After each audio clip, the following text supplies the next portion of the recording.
성년 후견인 제도는 뭐냐면요. 이거는 예전에 우리 한정치산자 막 이런 얘기 이렇게 했었는데 이제 용어가 바뀌었어요. 그래가지고 만약에 인지 능력이 좀 떨어지신 분이 있으면은 자녀들이 혹은 뭐 배우자든지 신청을 합니다. 그러니까 대리인 선임하는 거예요. 대리인. 우리 미성년자도 부모가 법정 대리인이잖아요.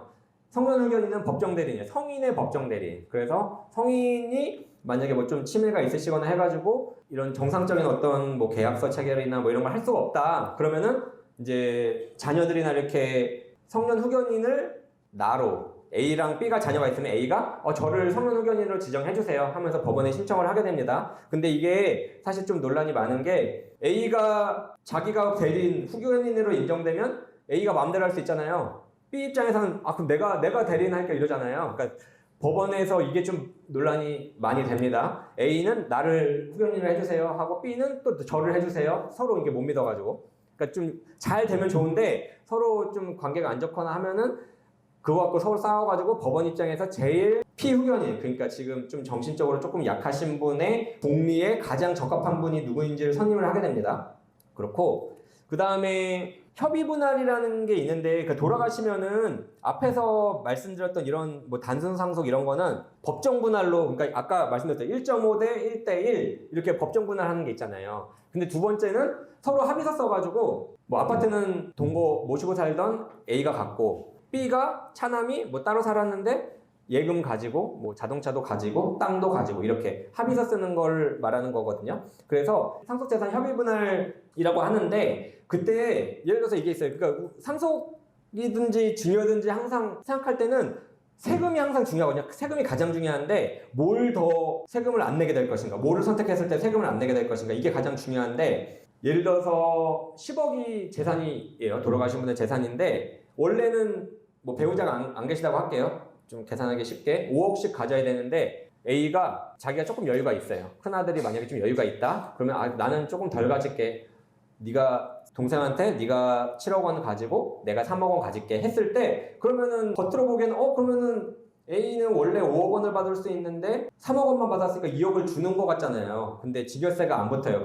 이러한 경우에는. 그래서 상속재산 분할 협의할 때 조금 경제적으로 형편이 더 좋은 분은 조금 가져가고 당연히 그럴 수밖에 없잖아요. 형편이 안 좋은 분은 조금 더 많이 가져가고 근데 증여세가 붙지 않는다. 상속세는 당연히 붙어요. 증여세가 붙지 않는다. 그래서 이 부분은 좀 고려해 보실 필요가 있고 그 다음에 이제 상속받게 되면은 뭐 등기 해가지고 취득세나 이런 거 이제 뭐 부담하게 되는 건 뭐 당연히 다 아실 거고요. 그 다음에 이거는 제가 노인복지관이나 이렇게 가보면은 질문이 들어오는 게 돌아가실 때 부모님이 보험계약을 많이 좀 해놓으시잖아요. 생명보험, 뭐 상해보험도 있고 질병보험도 있는데 결국에 사망보험금이 있는 보험계약을 많이 이제 체결을 해놓으셔가지고 돌아가셨을 때 보통 법정상속인을 하잖아요. 누구 특정인을 지정하진 않고 법정상속인을 수익자로 하는데 근데 그 부모님이 예를 들어서 되게 좀 경제적 형편이 안 좋으셨던 거예요. 그래서 빚이 많았어요.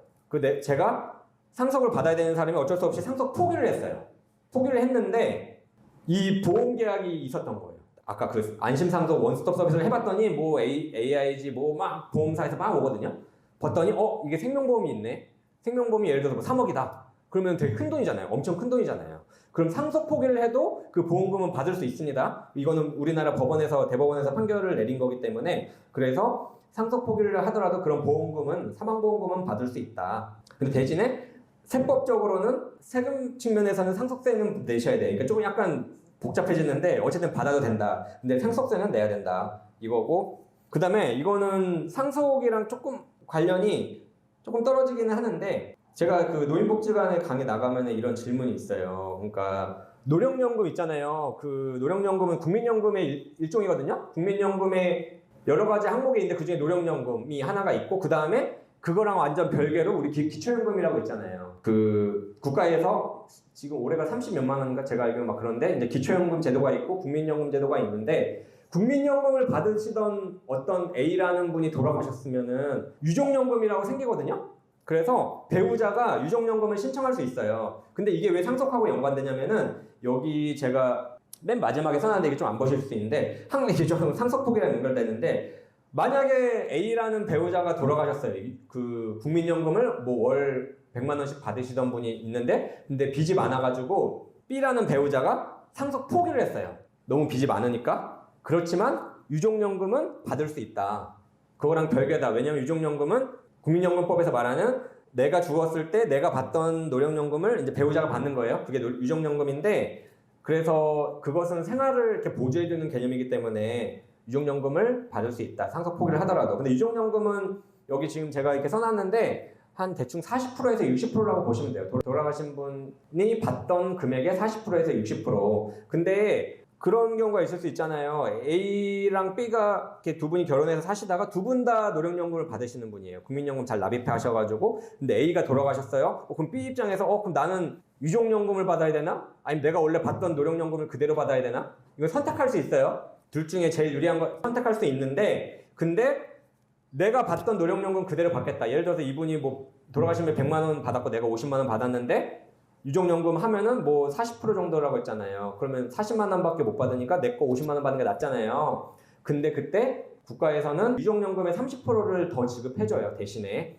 그래서 100만 원, 50만 원 받으시던 분 중에 100만 원 받던 분이 돌아가셨다. 그러면 나는 50만 원 받겠다고 선택하면 대신에 이 100만 원 받던 분의 유족연금이 40%, 일단 40%라고 가정할게요. 그럼 40만 원이잖아요. 40만 원에 다시 30%. 100만 원 기준 30%가 아니라요. 그러면 12만 원을 얹어서 추가로 지급해주는 겁니다. 네, 이거는 참고하시면 되고요.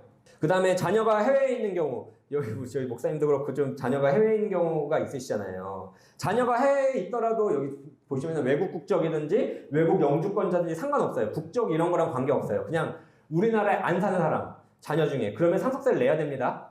만약에 한국에 있는 부모님이 돌아가시면. 그리고 공제항목도 다 동일하게 적용돼요.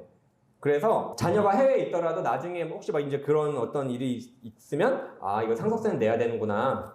똑같이 내야 되는구나. 이제 참고하시면 됩니다. 그리고 이제 뭐 손주한테 직접 증여하면은 세금이 30% 할증돼요. 실적으로 그냥 알고 계시면 됩니다. 왜냐면은 내가 자녀한테 줄 거를 그냥 세대간을 건너뛰는 거죠. 건너뛰어서 자녀한테 주면은 사실은 세금을 2번 내야 되잖아요. 내가 자녀한테 주고 그럼 자녀는 또 손주한테 주고 세금을 2번 내야 되는데 그거를 건너뛰니까 대신에 국가에서 그럼 30%만 더 내세요 이러는 거예요.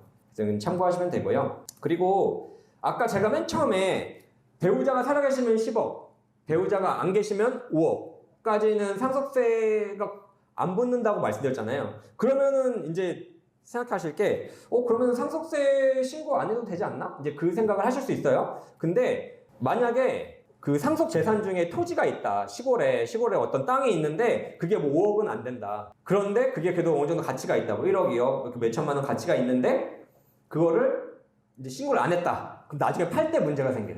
팔 때 양도소득세가 엄청 나와요. 왜냐면은 신고를 안 했으니까 국가에서는 그러면은 그냥 공시지가 기준으로 그 상속인인 제가 취득한 금액을 계산하거든요. 그러면은 공시지가가 만약에 그게 5천만 원이었다. 나중에 실제로 팔려고 하니까 3억이다. 그러면 그 5천만 원하고 3억 차액 기준으로 양도소득세를 매기고, 근데 그게 아니라 상속세 신고할 때 감정평가를 받는 거예요. 시가가 얼마인지. 감정평가사라고 있거든요. 시가를 평가해가지고 시가를 봤더니 5천이 아니라 보통 공시지가보다 2~3배 되잖아요. 시가가. 그러면은 1억 5천으로 신고를 했다. 그럼 어차피 상속세는 안 내요. 어차피 안 내지만 나중에 팔 때 3억에서 1억 5천 빼면 1억 5천 기준으로 양도소득세가 부과가 되니까 훨씬 나은 거죠. 그러니까 땅이 있을 때 되게 조심하셔야 돼요. 이제 거의 마무리하고 저 유언장 작성 연습을 좀 하겠습니다. 증여랑 상속이 있는데 단순히 그냥 비교해보면은 상속이 더 유리해요. 왜냐면은 상속은 공제 항목이 되게 많잖아요. 5억, 10억 막 있고. 근데 아까 증여세 말씀드렸지만은 배우자 뭐 6억 공제가 있지만 자녀 같은 경우는 5천만 원이에요. 10년 기준 5천만 원. 그러니까 공제 항목의 증여세는 되게 적어요.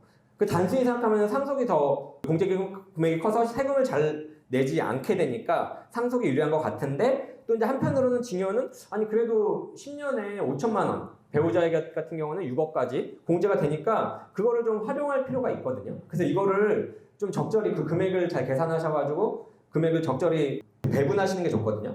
여기 지금 증여, 상속, 유증, 양도 4가지가 있어요. 그러니까 재산을 가지고 계실 때 자녀한테 물려줄 수 있는 방법이 크게 4가지거든요. 증여는 주는 거, 상속은 말씀드렸죠. 돌아가셨을 때, 유증은 유언장 쓰는 거, 유언장 써서 상속시키는 거, 양도는 자녀한테 돈 받고 파는 거. 근데 양도도 많이 하거든요. 양도도 많이 하는데 제가 그냥 다른 거는 빼고 이제 분재 가능성, 그러니까 돌아가시고 나서 제일 이제 걱정하시는 게 자녀들 간 다투는 거잖아요. 만약에 자녀가 한 분이시면 괜찮은데 자녀가 둘 이상이면 항상 다툴 가능성이 좀 생기는데 생전증이요. 그러니까 돌아가시기 전에 살아계실 때 A한테 좀 많이 몰아주고 이러면은 이제 법적인 분쟁 가능성이 싸울 가능성이 높아지는 거예요. 근데 형평성이 있으면은 괜찮겠죠. 근데 이게 좀 잘 안 되시는 것 같더라고요. 그리고 법정 상속은 분쟁 가능성이 좀 가운데다. 유언장을 쓰는 경우는 유언장을 잘 쓰면은 분쟁 가능성이 떨어지는데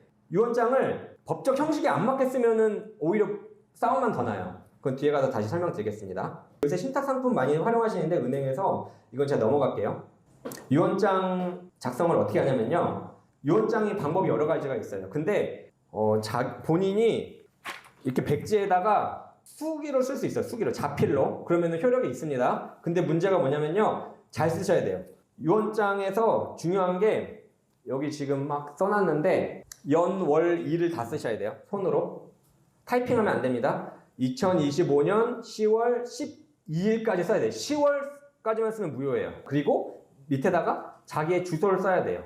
뭐 여기 태평동 여기가 3231번지죠. 3231번지 주소를 써야 돼요. 꼭 주민등록상 주소도 아니어도 돼요. 그냥 자기가 지금 살고 있는 주소.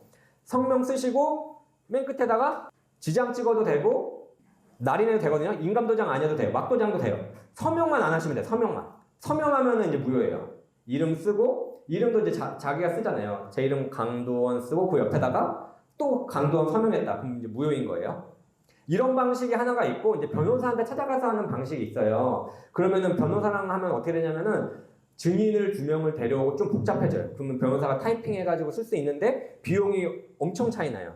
이 변호사 앞에서 공증받고 하면은 몇백만 원 들거든요. 그래서 제가 이거는 좀 추천드리기는 어렵고 유언장 써서 제가 이렇게 막 토요일날 매달 첫째 주 토요일날 이렇게 10시부터 12시까지 법률 상담 하면은 이거 써오시는 분들 있거든요. 그럼 제가 봐드리고 하면은 그 정도면 되거든요, 보통. 그래서 유언장 쓸 때는 형식을 잘 갖췄느냐, 지금 말씀드린 거. 그 다음에 온전한 인지 능력. 혹시 이제 조금 정신적으로 약해지시기 전에 쓰시는 게 좋아요. 왜냐면 약해지시고 난 다음에 쓰면 이제 자녀들끼리 또 싸움이 납니다.